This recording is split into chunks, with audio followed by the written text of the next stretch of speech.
1956 में नीलोखेड़ी में सिर्फ हाई स्कूल था। ये हाई स्कूल ये तो बाद में बने हैं, केवल 10वीं तक का था और कहीं भी बोर्ड स्कूल नहीं था। तो वहाँ 10वीं पास की। अब आगे समस्या आई, हालांकि कुछ भगवान की कृपा थी कि मुझे ऐसा कोई भगवान ने ऐसा कोई ज्ञान दे दिया था, जो दिमाग दे दिया था।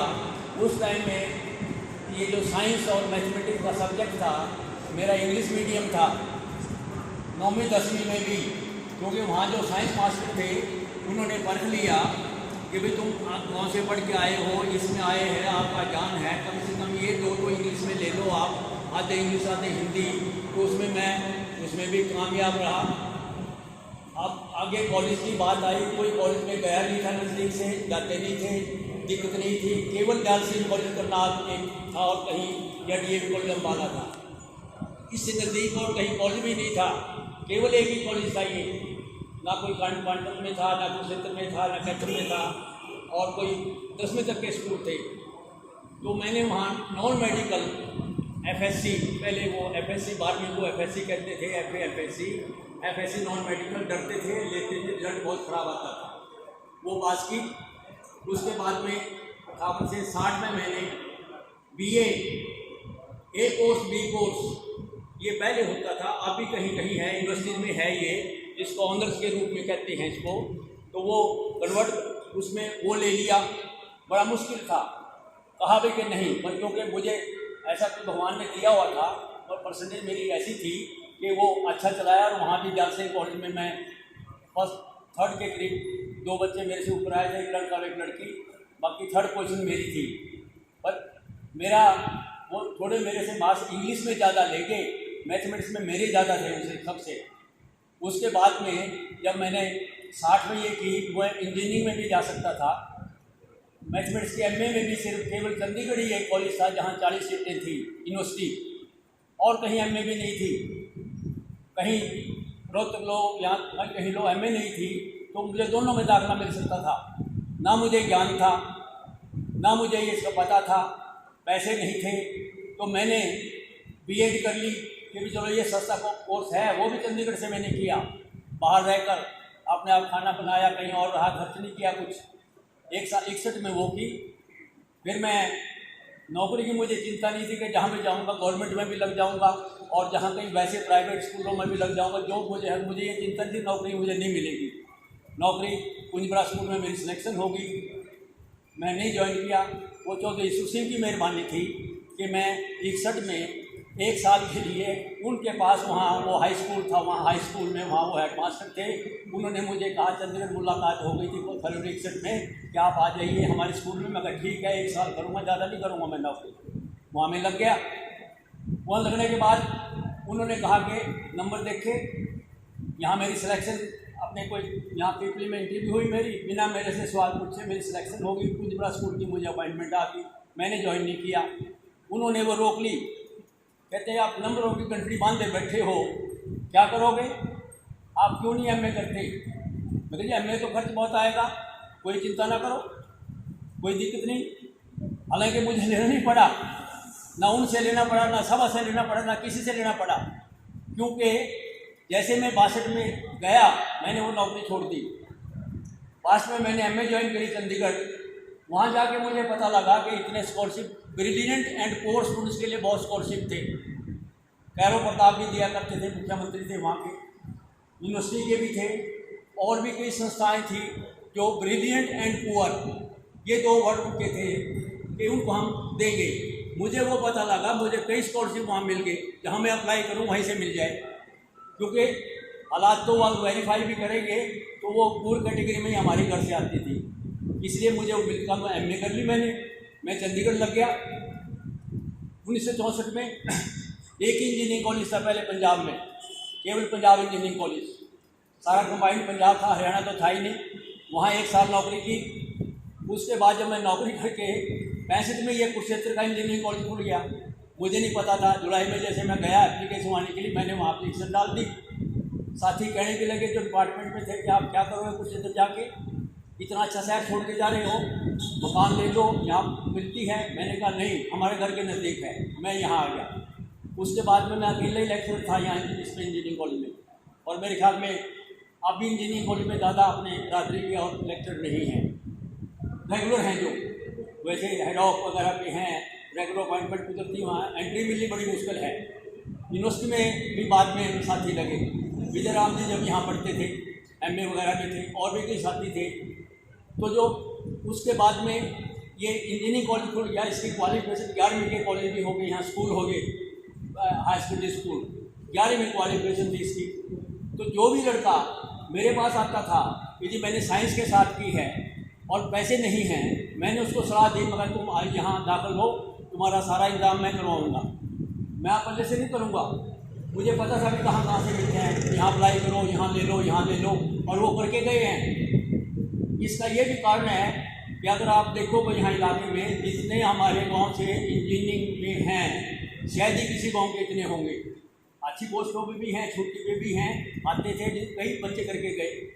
तो यहाँ से कोई अगर साइंस करना आए, आर्ट्स का है, उसका मैं कुछ हेल्प नहीं करता था। जो उनमें स्कॉलरशिप कम मिलते थे तो मैं करवाता रहा ऐसे, पर मैं महसूस करता था कि भाई ये संस्था होनी चाहिए, मैं कर नहीं सका।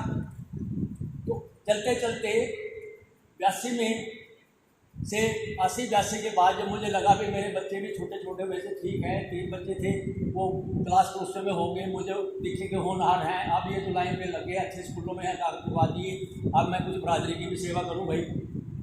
तो उसके बाद 1980 से जो भी कोई संस्था चलती थी, गुरुकुल शिक्षा समिति अंजनखली, तो ये 82 के करीब ही स्टार्ट हुई थी, 80-82 के करीब ही।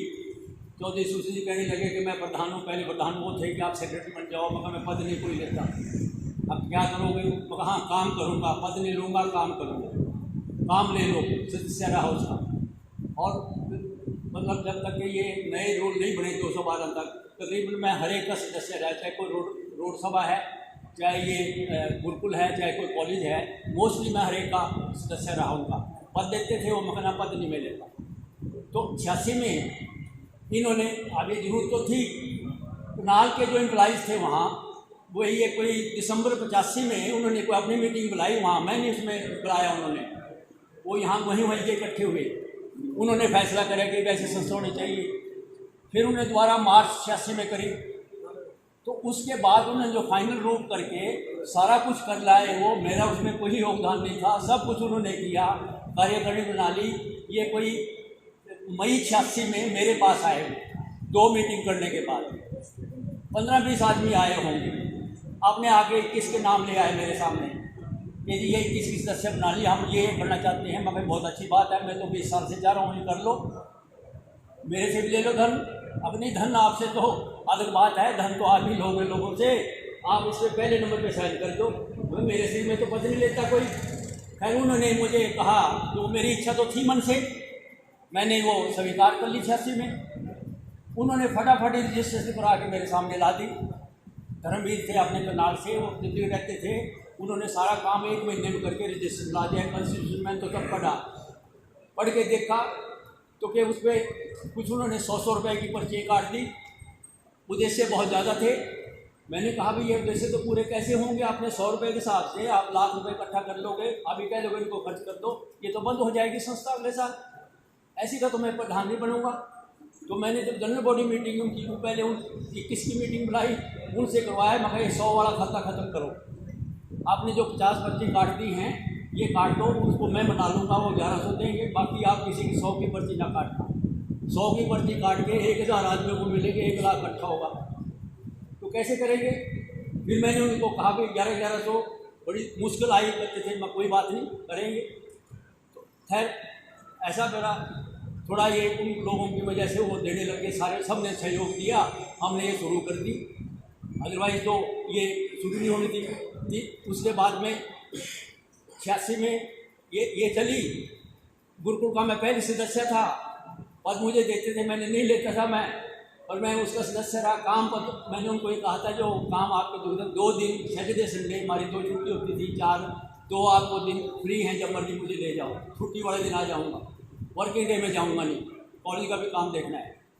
तो उसके बाद में ये 88 में चौधरी अनंतराम मुझे कहने लगे, बुलाया, अचानक कहने लगे कि आप इसके प्रधान बन जाओ। जनता कॉलेज उसका नाम था पहले, जनता कॉलेज, वो प्रधान चल रहे थे, उसके बचपन से चला हुआ था, पहले स्कूल था, फिर वो कॉलेज बन गया बाद में। तो उन्होंने बुलाकर कहा कि आप प्रधान बन जाओ। मगर क्या बात कह रहे हो बाबू जी, ये तो आपने गलत सा नाम दे दिया, कहाँ आप और कहाँ मैं? अब नहीं, मैं तेरे से दूर थोड़ी हूँ। मगर नहीं, खैर चल उन्होंने ऐसा मजबूर किया कि भाई आपको बनना पड़ेगा।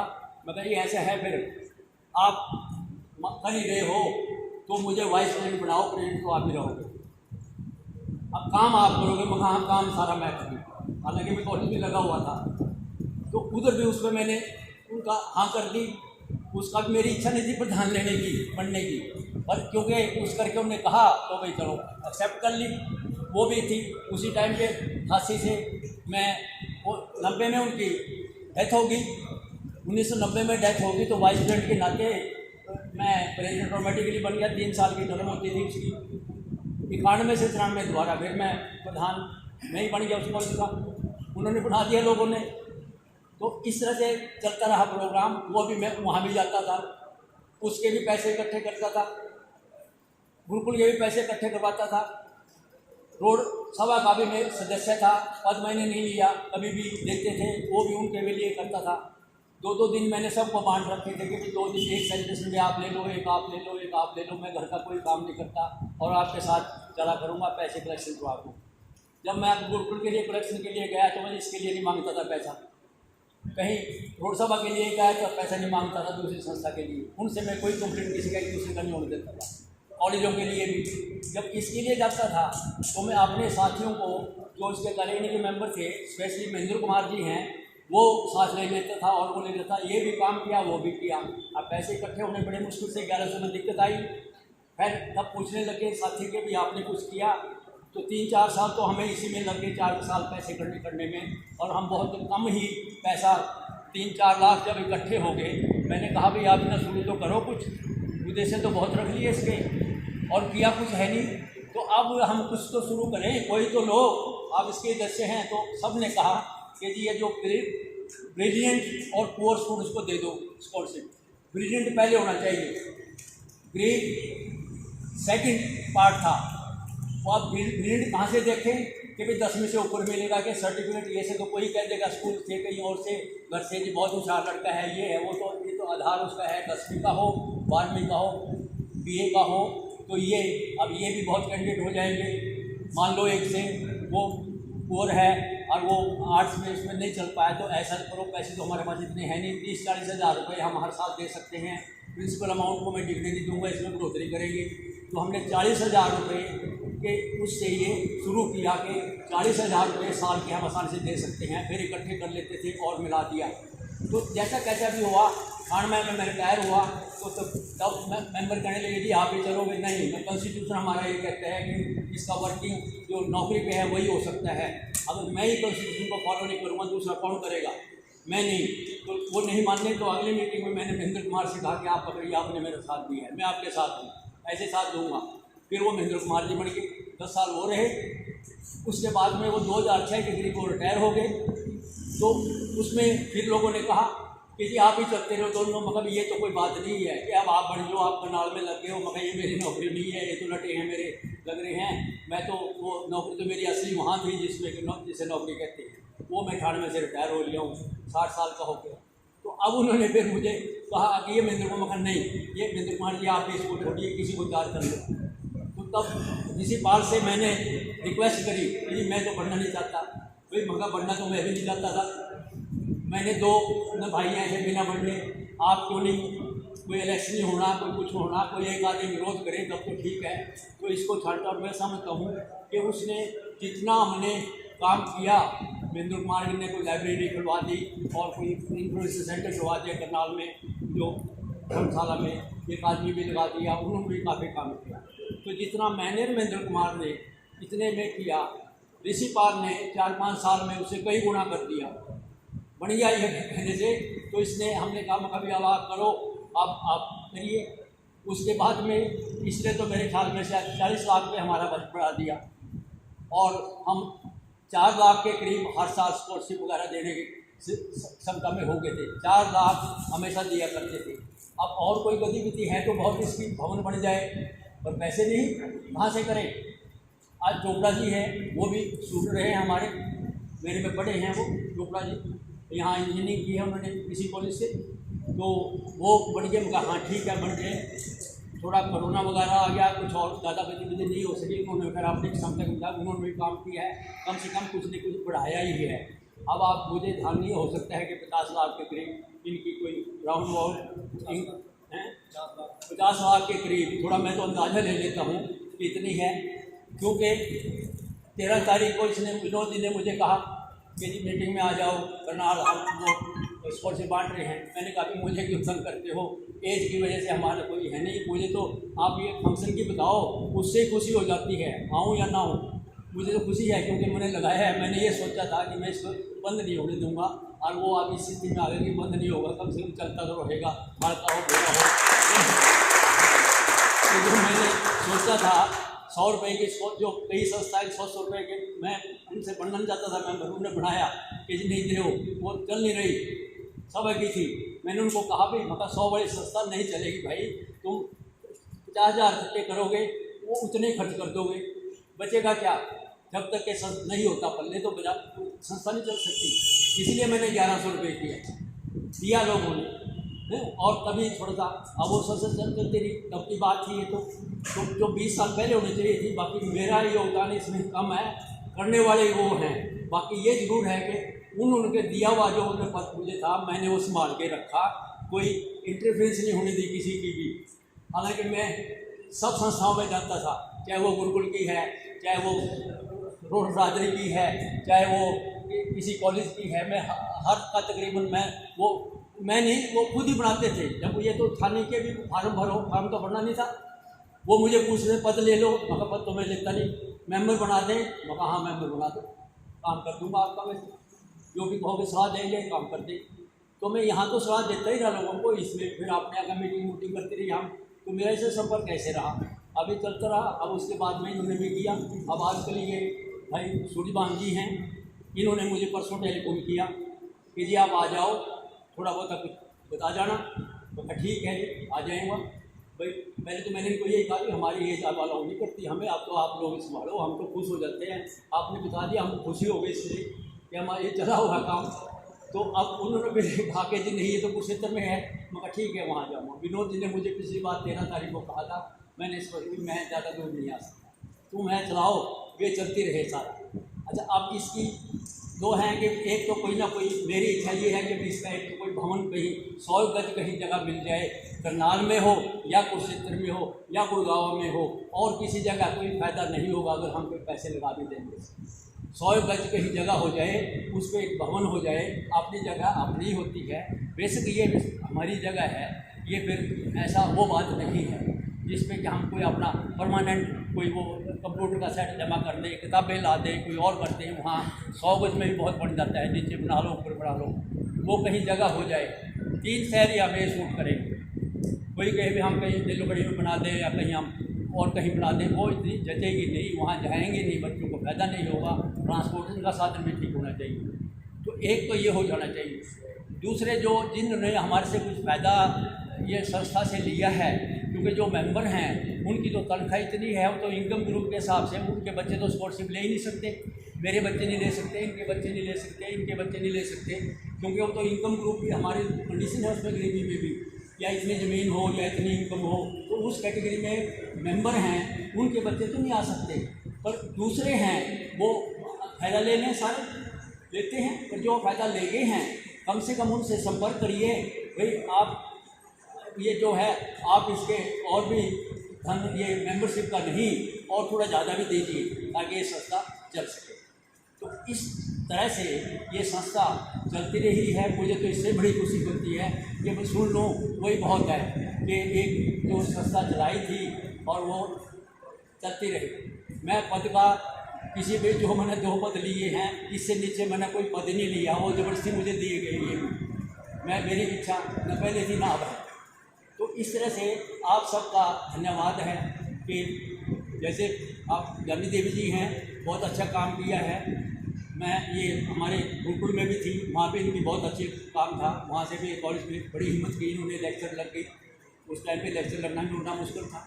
स्कूल में एक हाई स्कूल में और वो भी छोटे से स्कूल में टीचर होना अच्छा संपर्क था, बच्चे पढ़ते थे। तो मैं मेंबर था कमेटी का, वहाँ सब टीचर्स के बारे में होती रहती थी बातें। और इन्होंने फिर कॉलेज में लगी प्रमोशन जो भी है, इन्होंने सिलेक्शन होगी, बहुत अच्छी थी। विजय राम जी हैं, यहाँ से MA करी, उसके बाद में HAU हिसार से रिटायर हो गए। राकेश जी हैं, इनका तो कोई कहने नहीं कि बहुत जो यूनिवर्सिटी में जिस पोजीशन पे राकेश जी हैं, बहुत ही ये योग्य आदमी हैं। इनका हर टीचर इनसे BC या कोई और हर रिगार्ड करता है। इनकी सिस्टर है, डीन है, वो डीन एकेडमिक, ये स्टैट्यूटरी बॉडी होती है, वाइस चांसलर के बाद नेक्स्ट ये होती है। ये तो ये लगा दीजिए यूनिवर्सिटी में इनकी पोजीशन ये होती है जैसे कि स्टेट में प्राइम चीफ मिनिस्टर की बजाय होम मिनिस्टर की पोजीशन होती है, वो डीन एकेडमिक की होती है।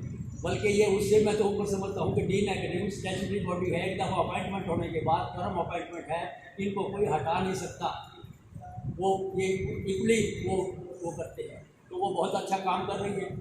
इनकी सिस्टर हैं, मैनेजमेंट डिपार्टमेंट में हैं, बाहर भी चली गई थी 2 साल डेप्यूटेशन में, अब यहीं हैं वो पिछले प्राइवेट में। तो इस तरह से बहुत टैलेंटेड आदमी हैं हमारे यहाँ।